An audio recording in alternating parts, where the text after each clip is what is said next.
Halo sahabat mahasiswaku, selamat datang di Tiba-Tiba Podcast bersama saya Nelly Abda Septiana. Nah, pada topik kali ini kita akan membahas sesuatu yang relevan dengan mahasiswa semester akhir, yaitu tentang tips sehat dan produktif untuk mahasiswa akhir. Nah, pada kali ini saya tidak sendirian, saya ditemani teman saya yaitu Halo, nama saya Syafira Himawati, bisa dipanggil Vira. Halo Mbak Vira. Mbak Vira, kabarnya untuk hari ini gimana Mbak? Halo, untuk kabar saya alhamdulillah hari ini cukup baik. Alhamdulillah. Iya. Mbak Vira berangkat dari rumah. Iya, Mbak Vira perjalanan dari rumahnya gimana Mbak? insyaallah tadi perjalanan dari rumah ke Malang sini, dari kabupaten ke kota, sangat macet sekali. Biasanya yang, perjalanannya hanya waktu 1 jam, tadi ditambah macet, kemudian juga hujan, jadi 2 jaman lah kalau di total. Iya, musim sekarang kan akhir-akhir ini hujan terus ya di Kota Malang ini. Terus untuk selanjutnya, Mbak Vira akhir-akhir ini tuh kesibukannya apa sih, Mbak? Untuk kesibukanku ya, ya kuliah, kemudian di waktu luang itu saya sambil mengajar Oh, Mbak Vira jadi mahasiswa semester akhir ya sekarang. Iya, Berarti disambi sama kerja berarti. iya. Mbak Vira kalau boleh tahu ngajarnya gimana, Mbak? Aku ngajarnya di SMP, di sekolahan dekat rumah saya, yakni di SMP Islam Hidayatul Muttaqin. Oh, di SMP berarti. Iya. Kalau boleh tahu tahu tuh Mbak Vira kuliahnya tuh jurusan apa sih kok bisa ngajar di SMP? Jurusanku IPS. Oh, Pendidikan IPS ya, di UIN Malang. oh berarti ngajarnya IPS juga, Mbak? Iya. Oh, gitu. Iya kan Mbak Vira kan semester akhir juga kan pasti juga disambi skripsian juga ya. Kok Mbak Vira berani sih Baru. ngambil kuliah sambil bekerja gitu?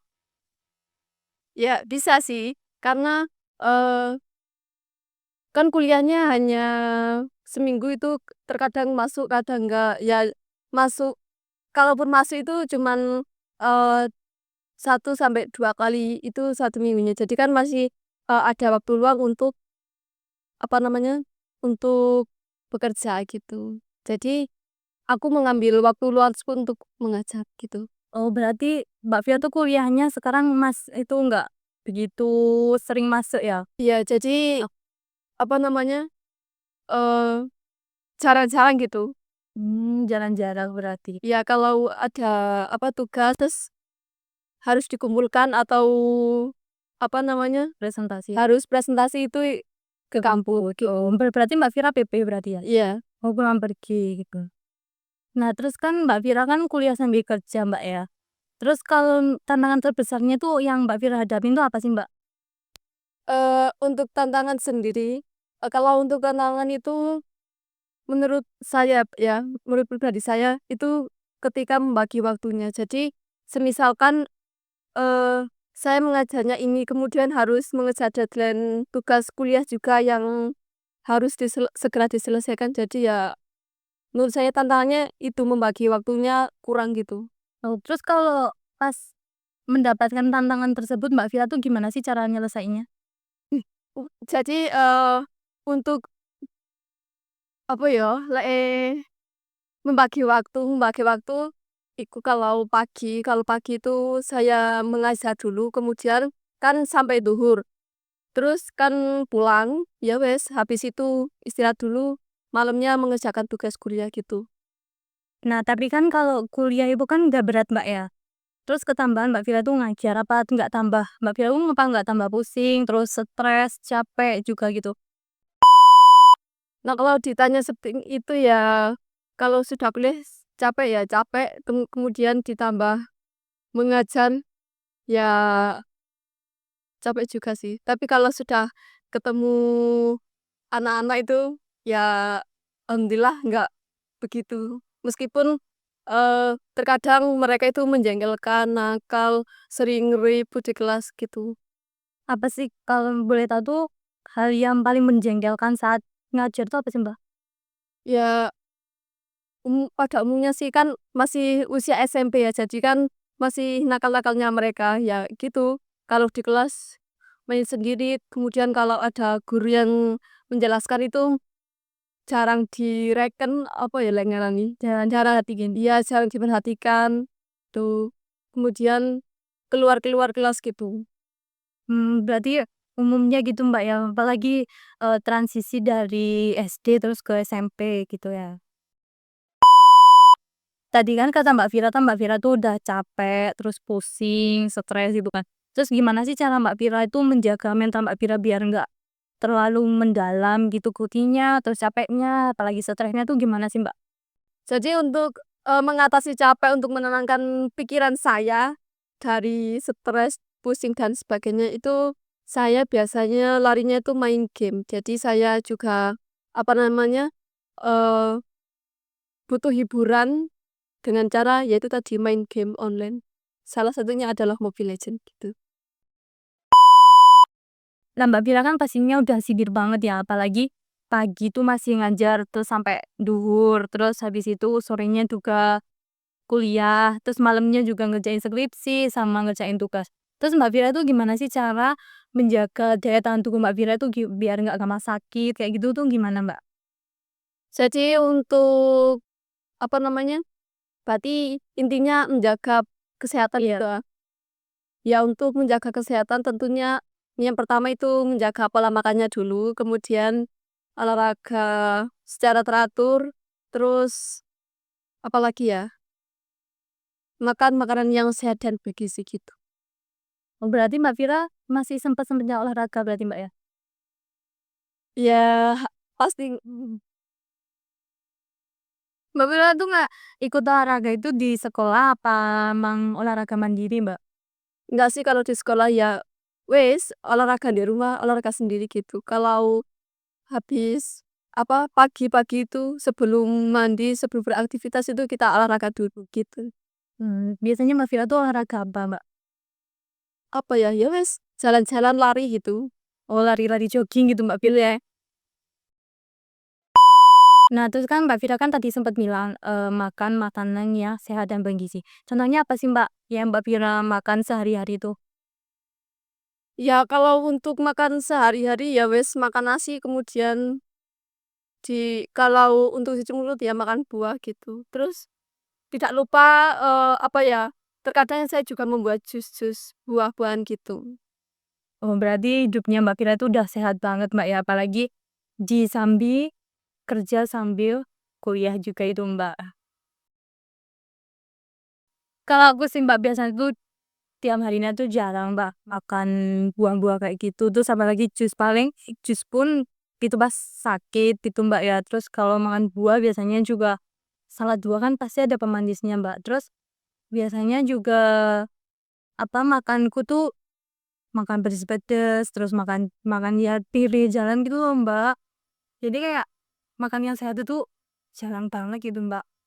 Emang setelah, makan pedes-pedes kayak gitu itu Mbaknya, eee, nggak merasa sakit atau keluhan atau apa gitu kalau setelah makannya pedes tadi?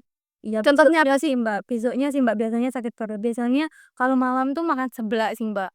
Seblak kan kalau kan saya kan ngekos ya, jadi kadang itu malam-malam tuh pengen jajan gitu kan. Terus lihat-lihat di Facebook, di Grab kayak gitu, ada seblak terus pengen gitu, Mbak. Tapi besoknya sakit perut sih, Mbak, paginya itu. terus itu sama Mbaknya sendiri itu dilanjutkan apa udah, "Oh ya aku kapok wis makan iki," gitu? Iya, kalau kitanya gitu sih pasti ada, Mbak, ya. Apalagi pas sakit perut, pas sakit banget tuh pasti kapok, Mbak. Tapi tetap diulangi lagi gitu sih, Mbak. Iya kalau, menurutku kalau makanan kayak tadi ya yang dikatakan apalagi makan seblak itu kan, eee, bahannya atau isinya itu kan dari kerupuk-kerupuk gitu kan ya yang di apa nih Direbus. direbus, heeh. Nah itu kalau menurutku kurang sehat sih. Jadi, Mbaknya harus mengimbanginya dengan, makan buah-buahan, kemudian sayur-sayuran, kemudian ya itu juga tadi apa namanya, jus buahnya itu juga kalau bisa apa, dilanturkan, ditambah gitu. Kalau sayur sih juga jarang sih, Mbak. Soalnya kan anak kos kan biasanya makannya ayam, ayam terus kan, Mbak, ya. Padahal itu saya sehari itu 2 kali, Mbak, makan ayam, terus apalagi yang ayam yang ada tepungnya itu loh, Mbak, itu tuh setiap hari gitu. Oh iya, Mbaknya apa, tiap hari makan ayam terus itu apa nggak bosen ya? Terus, untuk apa namanya, untuk peredaran buang air besarnya itu apakah lancar atau gimana? Kan Mbaknya nggak makan sayur ya, jadi jarang-jarang gitu. Jadi gimana? Kalau bosen sih pasti bosen, Mbak. Tapi kadang tuh saya tuh males keluar gitu loh, Mbak. Jadi ya udah saya pesennya tuh di ShopeeFood, di Grab itu adanya ayam, ya udah saya tuh beli ayam. Terus kalau masalah buang air besar tuh alhamdulillah sih, Mbak, lancar, Mbak, setiap hari. Tapi kan kalau biasanya ya, kalau anak kos itu kan kan saya juga pernah mengalami, hidup di kosan ya. Jadi kalau aku dulu tuh sering, apa namanya, masak sendiri, jadi beli sayur-sayuran kayak gitu. Kenapa Mbaknya nggak mau itu kenapa? Ya kalau masak sih saya lebih ke males sih, Mbak. Soalnya tuh kalau pagi tuh biasanya tuh antri gitu loh, Mbak, yang makan. Terus terus tiap udah antri terus lama apalagi gitu, Mbak. Terus kadang masih ada yang bolak-balik ke dapur kayak gitu. Jadi ya udah deh, terus beli aja nih, Mbak, gitu. Nah, sahabat mahasiswaku karena kita udah bincang-bincang lama dari tadi, untuk Mbak Vira itu apa ada pesan motivasi buat sahabat-sahabat yang ada di sana? Oh ya, tentunya untuk, seluruh teman-teman, sahabat-sahabat di kampus tentunya, jangan